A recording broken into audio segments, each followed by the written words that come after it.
forth to my grave.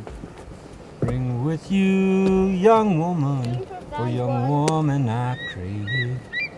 Young woman I crave. If you can't bring me woman, won't you bring me a drink? Good corn whiskey should do, I think. Should do, I think. Okay, somebody got a bullet? So this is how you do it. This is called a goose collar. An Inuvialuit goose collar, and they're free.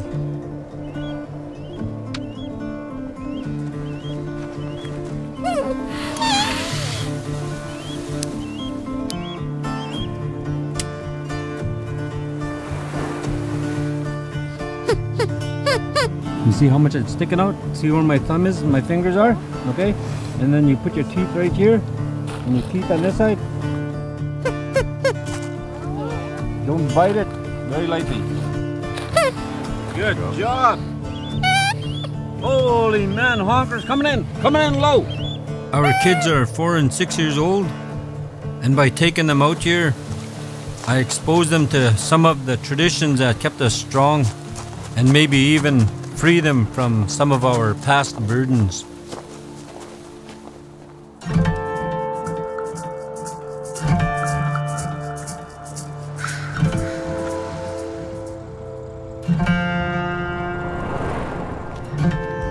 I was born in Inuvik. Where we grew up was called Co-op Hill.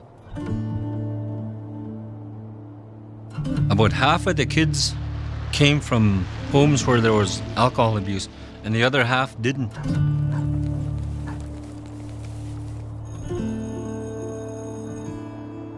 We saw a lot of drinking. When I look back on it, it was staggering.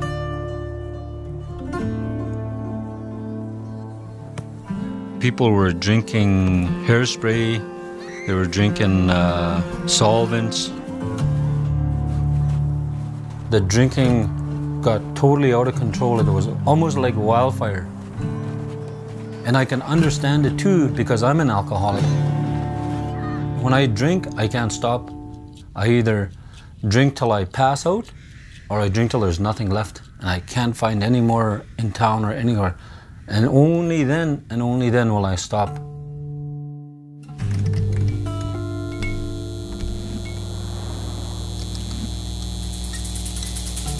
The first time I drank, it was the summer going into grade 7, going into high school. There was a group home, a receiving home we used to call them, just down the hill from our house, right next door basically. And there was all kids that were in care. They all stayed inside this little house. And one of the boys went and he broke into a warehouse and he stole a case of church wine. And me and my little friend were riding our bicycles, our little banana bikes were riding around, and this guy said, "Hey, you want a drink?" And we just dropped our bicycles right there, right on the road. I was so excited, and we started mixing it with pop. I remember we mixed it with Coke and we're drinking it. And I remember right away I started getting that really warm feeling, getting that buzz from the alcohol. And I just remember that feeling of, holy shit, man, this is what it is. This is what they're after. It was magic. It was such a wonderful feeling. And from that day on, I believe that's when I became alcoholic.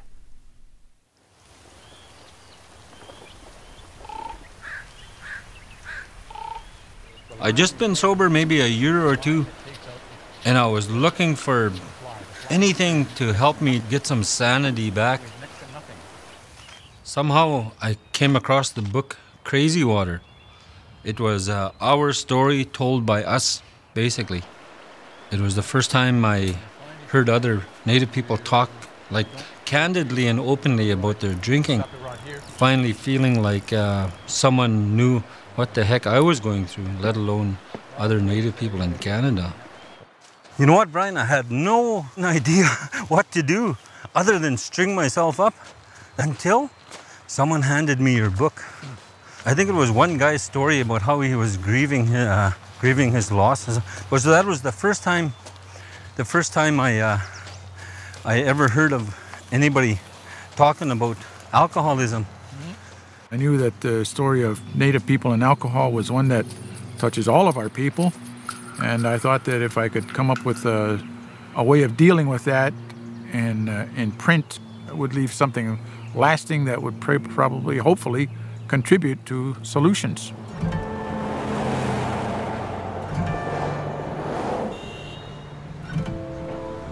It's no secret that we have trouble with alcohol and drugs.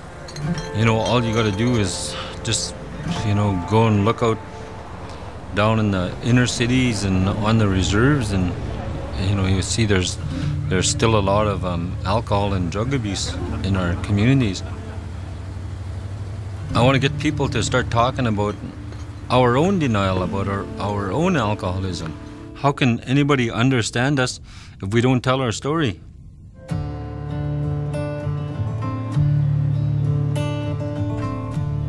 This fringe is going to go on my apron. I made this apron, I don't know, about 6 months ago. Hobie is the highlight of the year. It allows nations to get together and to show a tiny portion of our culture to those who come out and witness such an event. I was at 2 residential schools, Port Alberni and Alert Bay, for 2 years.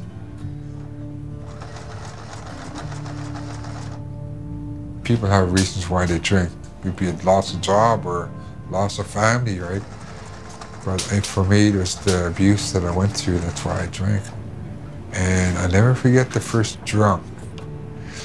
It was punch. I didn't know what people were telling me, just have a cup, so I drank it. It just kicked in. It kicked in right away. I got really high, drunk, and then I remember standing behind this door, the front door, and people are coming in. I'm standing right in there. It's like I'm locked in behind this door, and then after that, I don't remember nothing.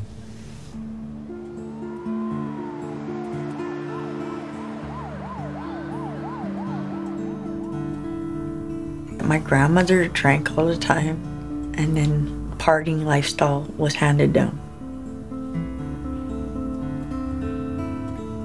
I inherited all the sexual abuse and all of the violence.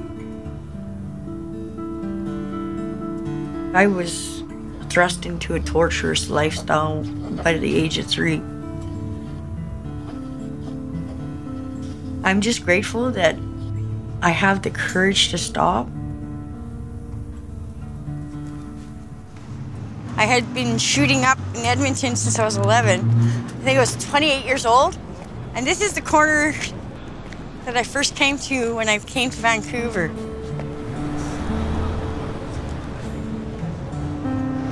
Where I more or less claimed as mine. I ended up staying here for a long time. Back then I was only on $100 in welfare, and that only lasts me an hour. I had a very high addiction. I probably went through about 500 easy a day.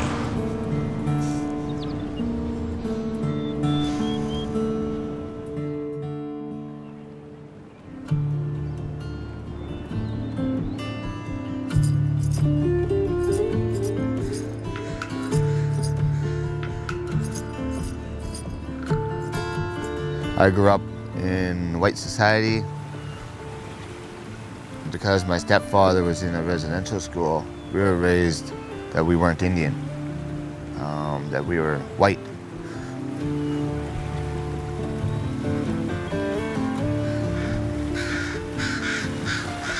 My mom drank, my stepfather drank, grandfather drank, my aunts and uncles all drank. So it's around me continuously. I started drinking at the age of 8. and got into harder drugs when I was 14. But I've been clean off the drugs now for about 9 years. It's just the alcohol I'm trying to kick. The alcohol, I always get myself in trouble. It's like a saying I always have, you know, I'm allergic to alcohol. Every time I drink alcohol, I break out in handcuffs. You know, which is totally true in my case.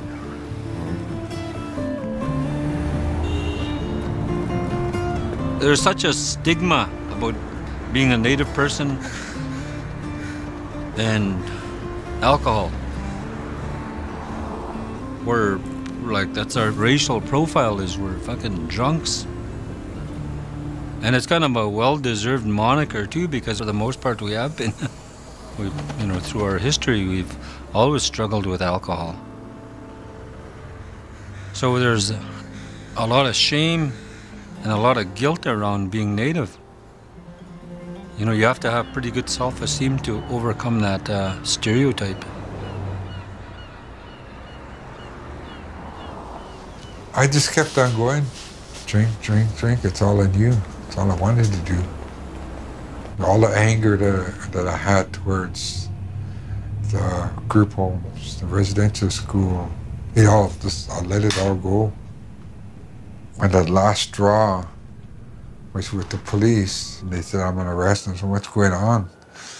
And then after a while they told me, he said, well, we're charging you for armed robbery. And I said, what? They said the people at the hotel identified you. You were in there accomplice to a robbery. I told them over and over and over that I didn't do this. I didn't do this armed robbery. But I got pinned for it. I did my time in Peace River Correctional Center. There was 95% natives in that jail. After I got out, I just left it all behind. And I continued on my journey of hate towards white people, the cops, the government, everybody.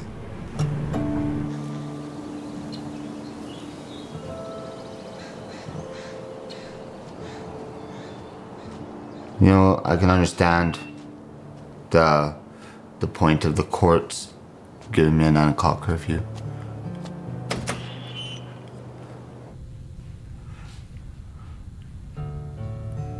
Just for the safety of the public.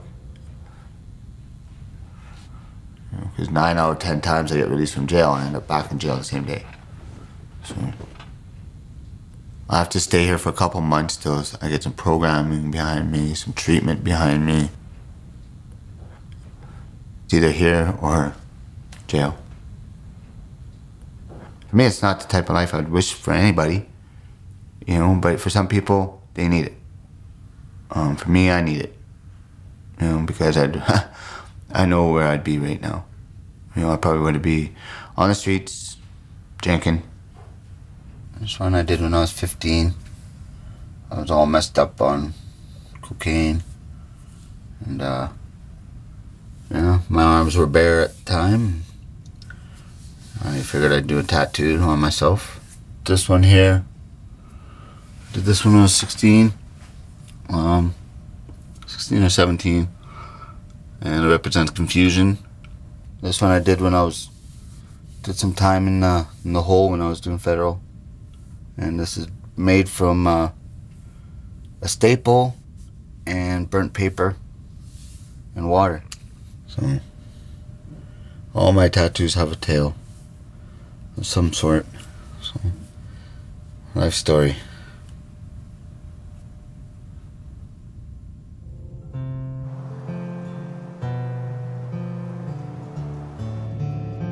Being in jail, it changes you. You sleep with one eye open, you know, 'cause you don't know who's gonna come into your cell. You know, it's a dangerous life. You know, you gotta deal with all sorts of people. You know, from sexual predators to murderers. Guys who don't give a rat's ass who you are. You know, they're all out for themselves.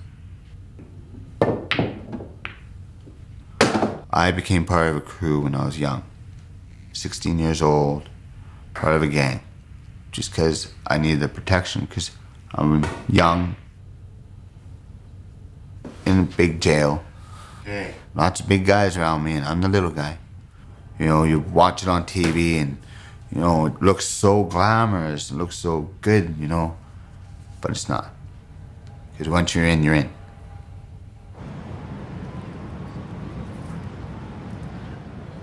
So when we moved into Inuvik, when alcohol became readily available where you could actually go to the liquor store and buy alcohol without any legal implications, a lot of my dad's generation really, their alcoholism really took off.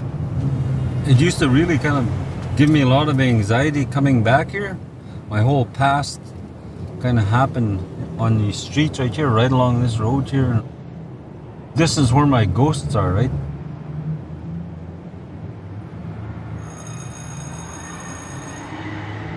There was a lot of joy. Of course, there was a lot of joy, you know. Growing up in Inuvik was it was a fun place, but there was a lot of hurt too, eh? A lot of really dark times that I went through here. I was so absorbed by all the dysfunction and all the shit that was going around me. I couldn't learn. None of us could learn. I quit school. I turned 17. My mom said, "You're 17 now? You gotta work. You gotta go get a job somewhere. I don't care."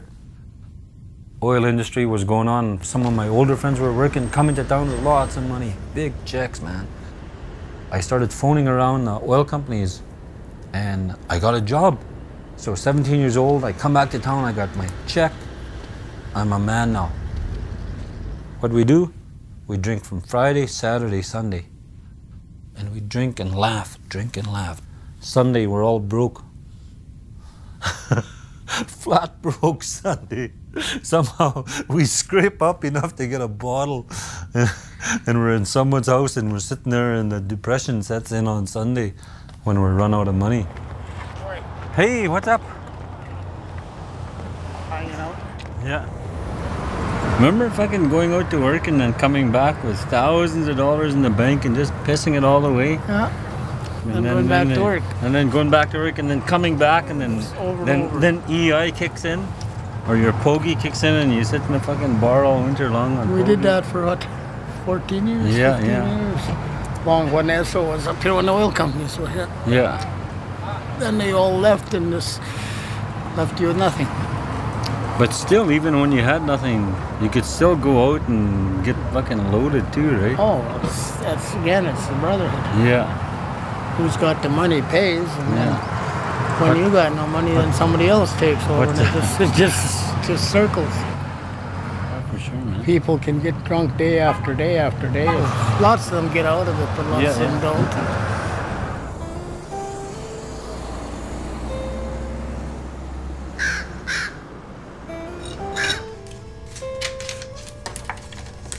Ever since I was a little girl, I was very quiet. I always kept to myself. Because we're gonna get ready to go to the park.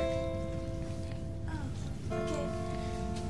And I was always with my grandmother, my cookum.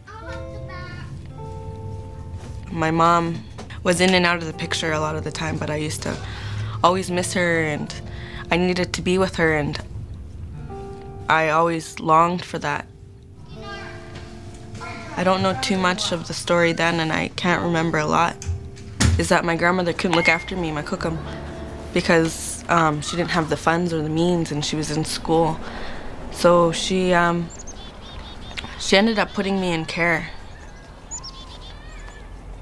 My foster brother, or so call it, sexually abused me, and my social worker that was in my life used to come and see me, and she'd say, "You're here for a reason, you know, your family doesn't want you," you know, and really drilling these things into my mind as a 4 or 5-year-old, you know, and I was just totally just felt like outcasted, you know, and I was like, why would they put me here? And why did my mother leave me, you know? I started running away at 11 years old. At 13, I was doing weed and alcohol, and it was normal to me. It was something that wasn't too hardcore because I had lived with my mom who was very addicted to crack and all those different harder drugs. So me doing something lightly was like, oh, it's not that bad. I'm just drinking and smoking weed.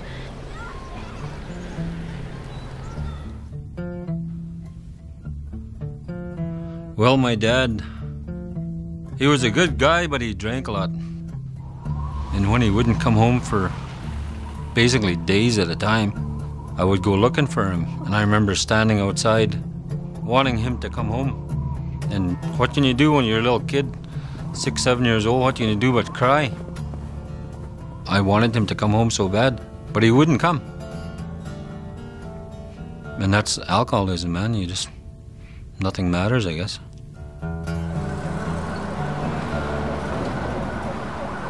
Like, I came out of my blackout one time and there was blood all over it and this big gash in my head, and someone had bottled me out. My ex was crying and I woke up and I was like, why are you crying? And then I got to look in the mirror and I was like, oh. And all I did was just tie a rag around my head and just kept on drinking. You know, if I was feeling sad, I drank. If I was mad, I drank. If I was depressed, I drank. If I was lonely, I drank.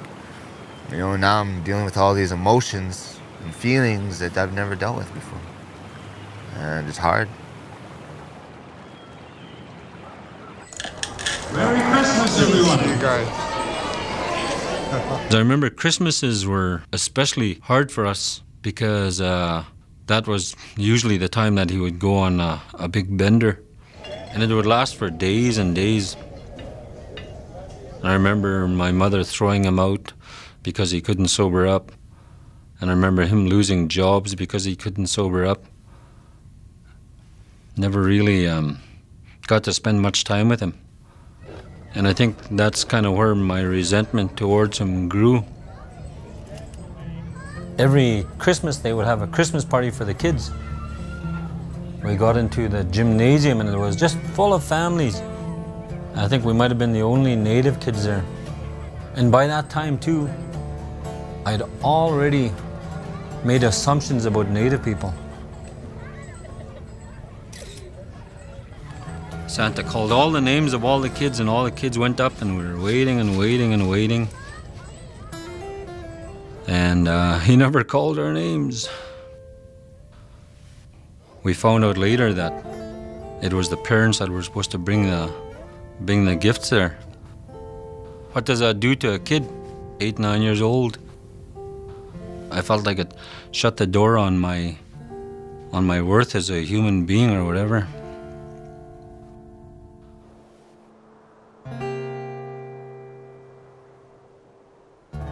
But I love my mom so dearly, I wanted to be close to her. And the only way to be close to somebody is to live in a lifestyle that's the closest you're gonna get, right?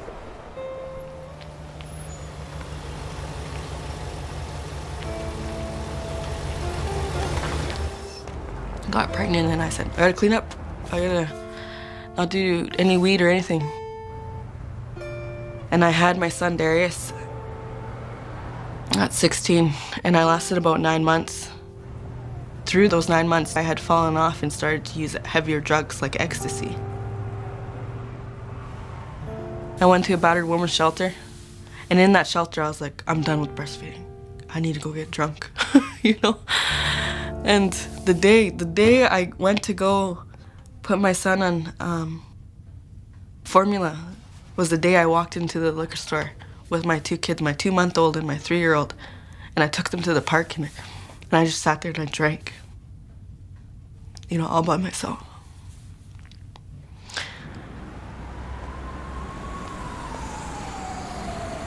I have 3 children, and I was so spiritually hurt from getting molested that I couldn't be a parent.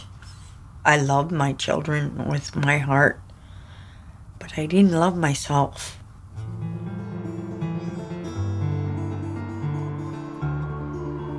I was shooting up with my son and my oldest daughter.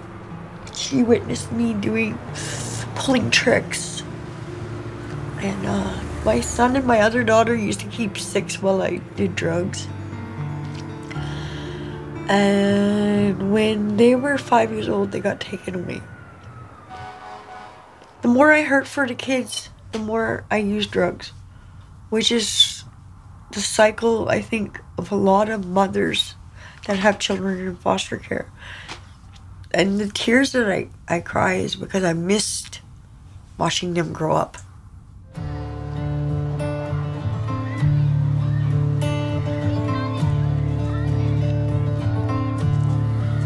It's been 14 years, possibly, maybe 15 years since I saw my son. When my son was born, I was so happy. I was just so elated. The mom made sure that I didn't go anywhere because she knew I drank a lot. I stayed in the hospital with her until probably close to midnight. She wanted to make sure that the bars or the liquor stores closed. Because I was really edgy and excited because I wanted to go and celebrate.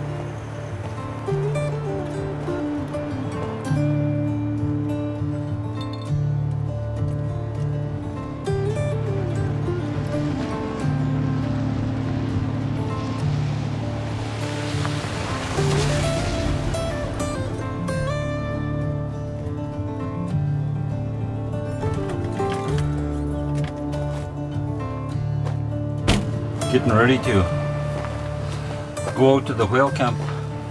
The whale camp has been a big part of my life, so I just want to bring my kids down there. Here, my big box of donuts and buns and bread. Right on. What is it? Gold. That's what we call donuts and bannock and bread. Lots of work. It's just like gold. For me to make any change, I have to hit a wall. And most alcoholics are like that. You have to hit a wall and you have to have a gun to your head. And somebody has to cock that barrel and say, you gotta make change now. When we had our children, I hadn't found true recovery yet. I hadn't really conceived a higher power yet. And I knew if I didn't get help, that I was gonna curse my children with my disease. Because I was cursed with this disease. Jennifer, she said, you gotta change, or you're gonna lose your family.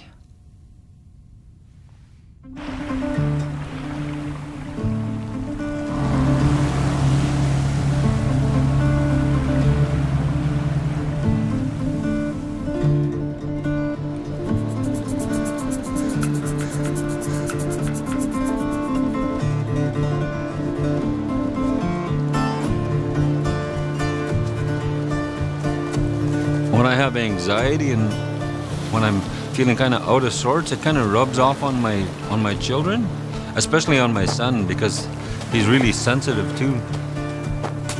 I try to talk to him about his feelings, and I tell him, "Hey, Hayden, I know you're going through some anxiety, and I know you're going through being shy." He always talks about being shy, and I tell him I know what it's like to be shy because Dad is shy too.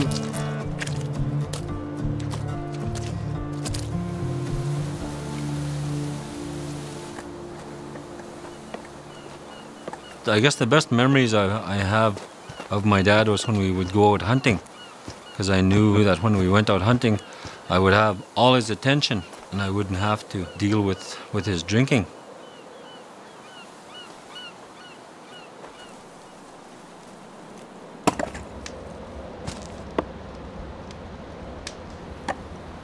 I remember the first time he let me harpoon a whale.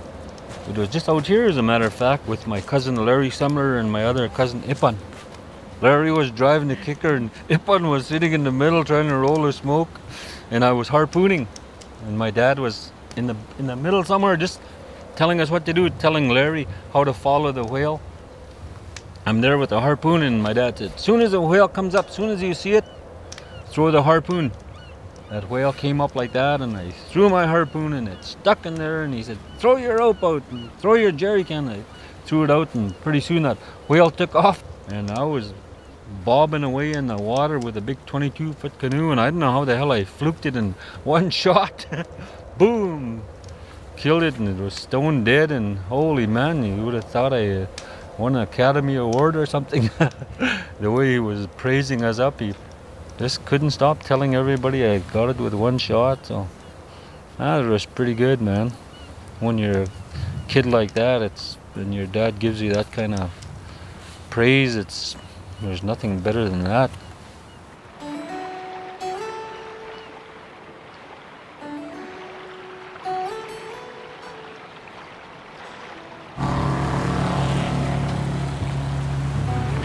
Hayden, come on, we're gonna go pull up the whale. Nice and easy. In our addictions, we stray from the important things in life, which is family and faith. By giving your children an opportunity to come out on the land, you're giving them a connection to their family, and you're giving them a connection to their faith. You see all these marks right there? When they're swimming under the ice. Sometimes by mistake, by accident, he gets scraped up on the ice. It's a penis. Yeah. Boy, nice maktak. This one you could make a strip.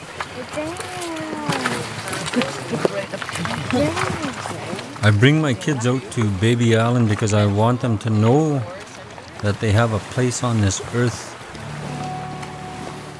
To me, this is where they belong.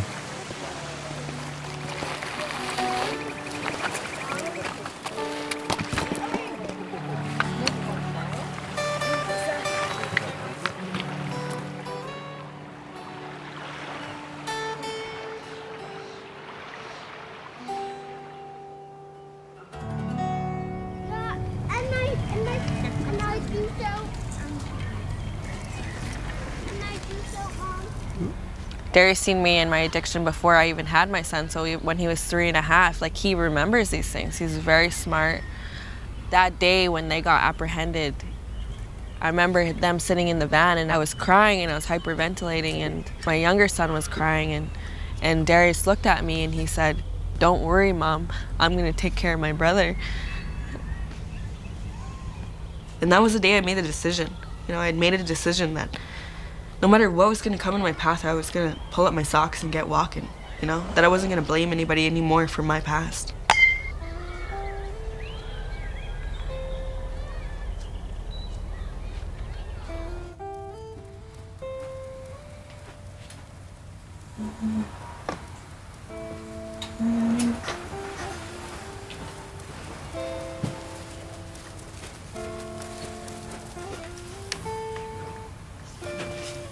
So just wash your eyes, wash your nose, wash your mouth so you speak the truth, your nose so you smell good things, your heart so you feel good things.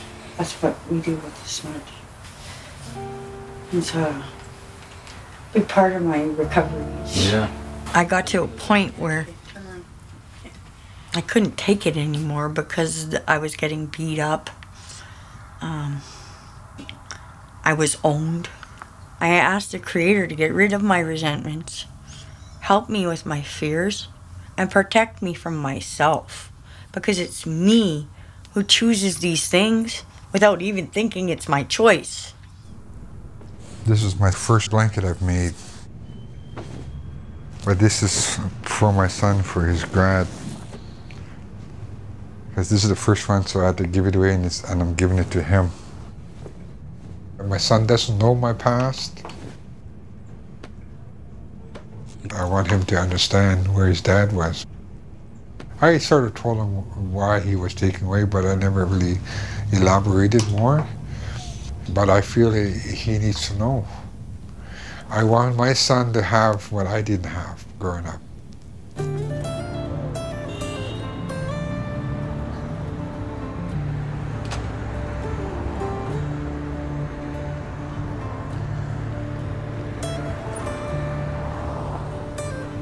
But when I was working, it was so hot. Yeah. It was like, I don't know, mid-30s. Oh.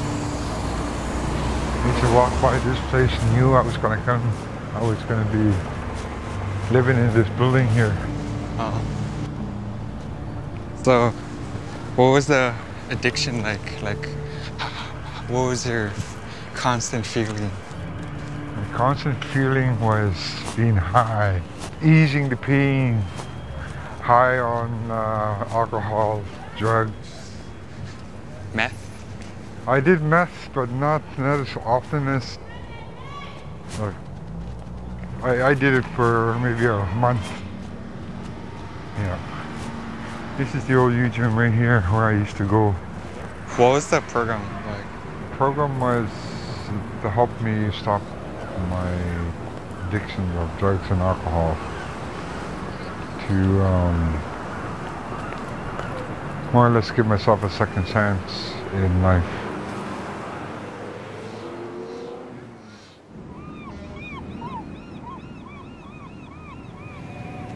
And I do apologize for not being around. It's just the way things happen. Some people said it was selfish of me to move away, because I did lose focus on my life. I gave up on myself, and it was hard for me because I didn't know how to be a father to you.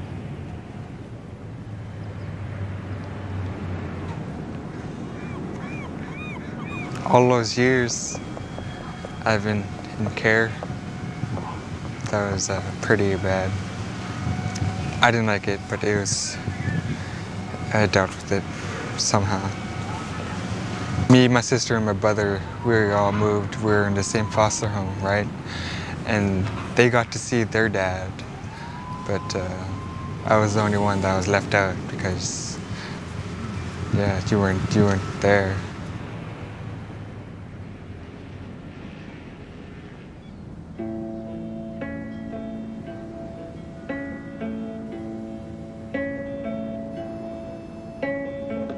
My dad was, he knew that I was angry at him because of the way I treated him.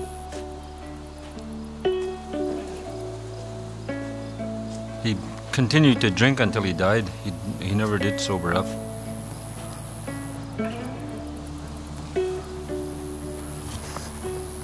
This was his favorite hat, I guess. He liked shiny stuff, eh? I imagine this hat was pretty white at one time. He died in a drowning accident. I lost 3 members of my family. This is my sister Delma, her daughter Asta, and my dad. They all perished on the same day in a boating accident in July of 2008. They were on their way down to whale camp. We got a phone call saying that they're missing. We built a search camp and we started dragging the river. And I just remember that whole time wanting to talk to him. Wanting to apologize to him, maybe. And a few times I found myself talking to him when I was dragging the river.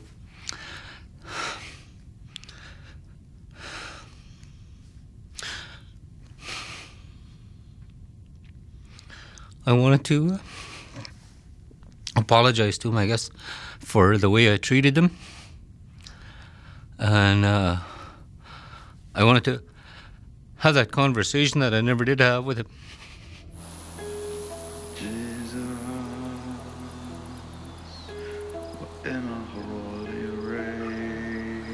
And I had that conversation with him. And I believe you heard me. Oh, how we can get free.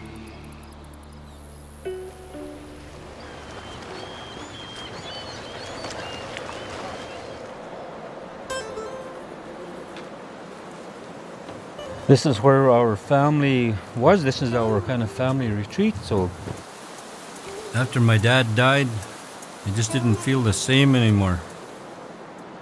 So we just stayed away.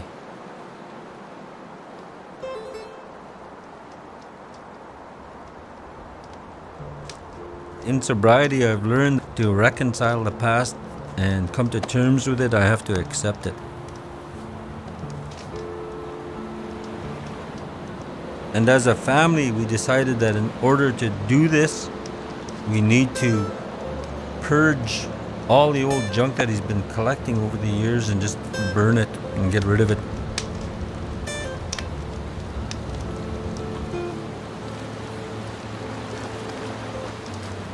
We're trying to let my dad go too, you know?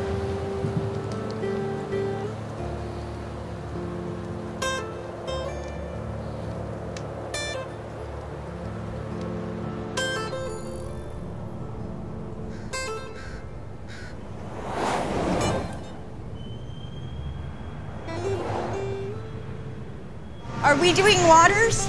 No, juice. There is juices there. Okay, I'll pour some juice too then. I've been volunteering for the city of Vancouver for 3 years in a women's clinic. I do volunteer so much that I think it's what keeps me sober. UGM's offers a really big meal for the women. Some of them, this is the only meal that they get on the street. It's a community of respect and love down here. I think it's important for everybody to realize there's a way out, because we all know there's a way in. Hardly any of us know the way out. So it's all about in here, your prayer in here, what you mean in here, because if you're ready, then the universe is ready. You quit everything, like even smoking cigarettes? Yeah. Everything. I quit everything, even men. That's no good. That's no good for your health at all. Recovery is not only recovering about us, but recovering as a community. We don't feel we belong anywhere. And we're such community-based nomadic people. It breaks all our hearts, right? And that's a part that keeps us addicted too, is at least when we're using drugs and alcohol, we're in a bar room full of other Indians who are drugs and alcohol. So that keeps us all connected in a really dysfunctional way. You have to ask yourself, am I done? Am I done hurting people? Am I done hurting myself? Am I done hurting the world? Yeah. Am I done blaming the world? Am I done? Yeah, there you go, yeah. Am I done carrying this baggage that goes back 2 blocks? Yeah, yeah. Am I ready to let it down and let it go? Yeah. And it's like these cars that are driving by you. How many years I let drive by me on this corner?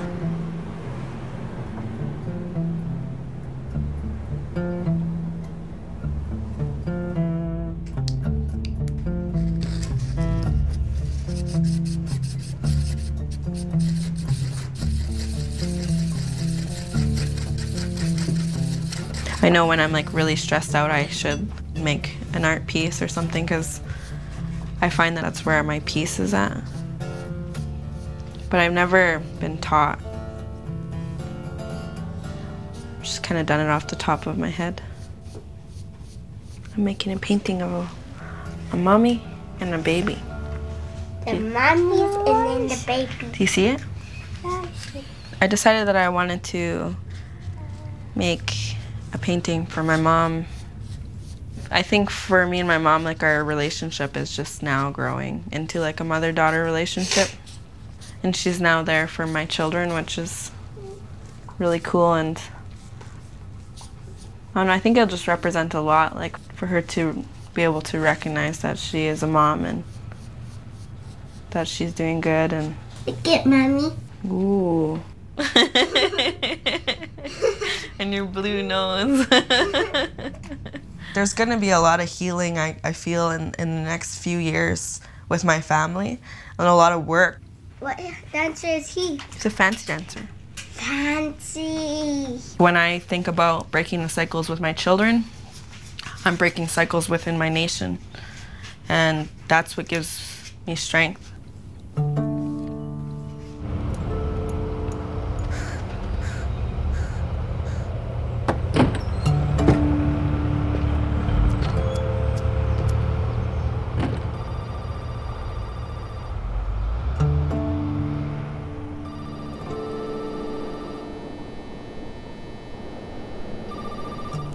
Hey, it's Steve Wolf calling in. What happened? How did you end up back in there? On the beginning of September December there, I lost a really good friend of mine, and took it a little hard. I thought I could handle having one beer, but it ended up being a whole bunch more later, and I went on the run. And then they caught me 2 weeks later, and I got charged for not complying with my probation order, my bail order. So I'm really anxious, worried, because I don't know how many times I've gotten out of jail and, you know, just want to do good, but then there's always that little bit of a bump in the road that makes me kind of swerve. You know, it's really hard. All of us guys and women who've sobered up, we all know what it's like to have no control over it. We all know what it's like to slip, and we all know what it's like when someone dies or something bad happens, and you know, it's almost like we have no defense against that first drink. And when I quit drinking, I tried to do it alone, but man, inside I was just torn up, you know. It wasn't until I started reaching out and asking for help, talking to other people, it made it easier. Oh yeah. So scary, I guess. You know, I've been doing this 20 years now, coming in and out, and you know, I think I've had enough. You don't belong in there. Don't give up, and you know, you don't have to do it alone. We're rooting for you, man. We're on your team.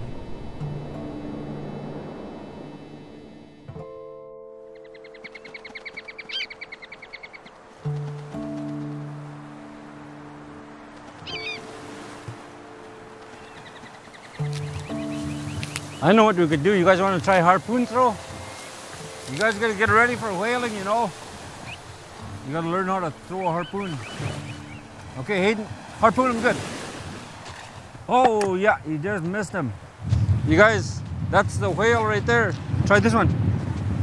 My higher power is the love that you have for me, and the love that I have for you, and the love that we have for one another. Okay, watch Lucas first. Oh, just about. For the longest time, I didn't know what the hell to believe in. I didn't believe that there was something that was greater than me, I guess. Good whalers, boy. Good hunter. Oh, right on, Hayden. Hey, you're gonna go whaling. The care and concern that we have for one another, that's what I call God. And I had to make it as simple as that. Alcohol and drugs wasn't my problem. All my life I got told that it was my problem, but it was my solution. The problem was me. I was just spiritually unfit to live in my own skin. That's what's happening with our people. I think all people who are suffering from addictions are suffering from being spiritually sick. And our culture, it teaches us how to love ourselves.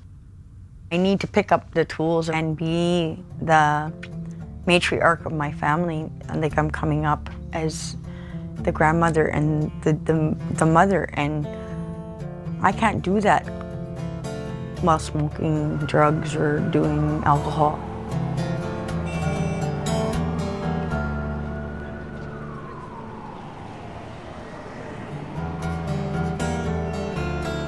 As a Native woman, I can stand as strong as I am today, right? I can have the backbone that I need, not only for my own people, but for my kids, for my family, for my mom. Look who it is! How are you? Give a hug. Give a hug. Now I can play. Now you can play, yeah. How are you? I am really happy that me and my mom cleaned up around the same time because I get to walk with her. What you doing? Yeah. I've always looked at like our relationship as more like sisters really than it has ever really been mother and daughter. I'm trying to build something, but I'm about to hug. But I'm grateful that she's there for my kids and she can help me with my kids because that's where I need help now. We'll do it all together. A family project, okay? I want a robot. You want a robot now? Okay, so he should have two like that, see? Where's the bend? Now we need to make a head, see? You got more straws for a head? With all the mistakes that I've done in my life, I don't want to repeat it. And so I try sometimes too hard. Go get me a yellow straw. I'll make a better head. It is really tough for me to always be respectful because I did a lot of growing on my own. But now she can show that love to my children, which is what I'm extremely grateful for, that they actually have a grandma. And I'm learning now the walls that I put up and what I need to take down and to be more gentle and kind. Oh yeah, Mom, I made you something. Cool. Awesome. Me and my daughter have done a lot of work on ourselves. Mother and daughter. My pumpkin. I think because we did that, we got to work on our hearts and healing. Yeah. See all the yellow? New beginnings for us. I hope that Creator keeps us clean for the rest of our lives. And then somewhere maybe 10 years down the road, we're gonna have a really healthy relationship. But right now, it's still in its infant stage. We're still learning how to walk with it. You know, when her kids get to be teenagers, and my other grandchildren get to be teenagers, they're gonna see a sober grandma. They're gonna see a cookum that loves to go powwow. This year, we're all gonna be 3 generations dancing the Sundance together. It's pretty exciting to be able to go back to that and just also make my grandmother proud that I'm starting to take on the ways that she walked.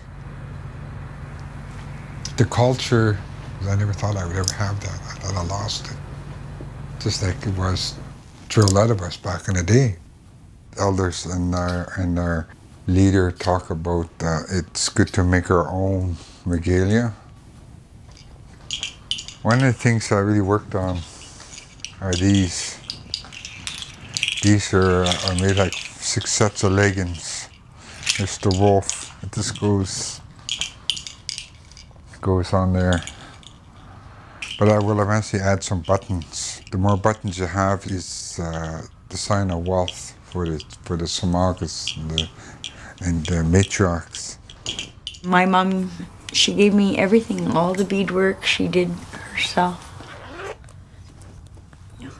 Traditionally, we don't show any part of our body. So I'm covered from my toes all the way to my arms, all the way to my neck. Oh, that's really nice. And that's to show respect for my body. When we go powwow dancing, a lot of people don't realize we're in prayer. It's not to put on a show, it's to be connected to that center pole. And to dance for the people who are on the outside. We're dancing for the whole world to be better.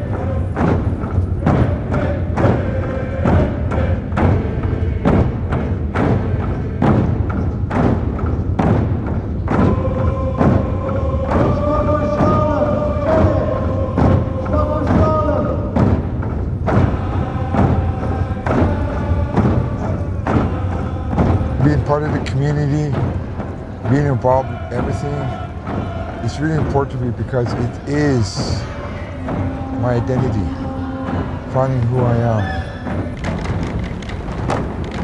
I believe that we all have that little light in our heart. It may be dim, but it's not burnt out. It's there. Once you start believing, it gets brighter.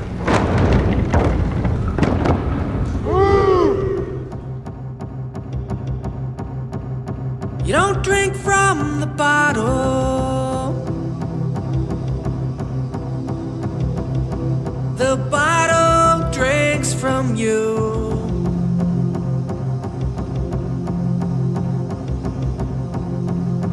You don't laugh when it's empty. The empty laughs at you.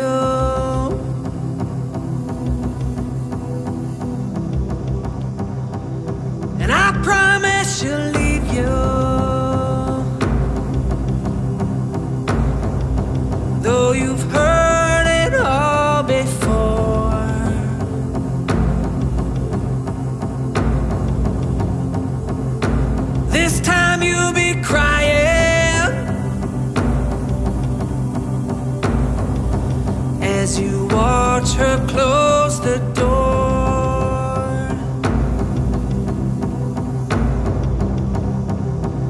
You don't drink from the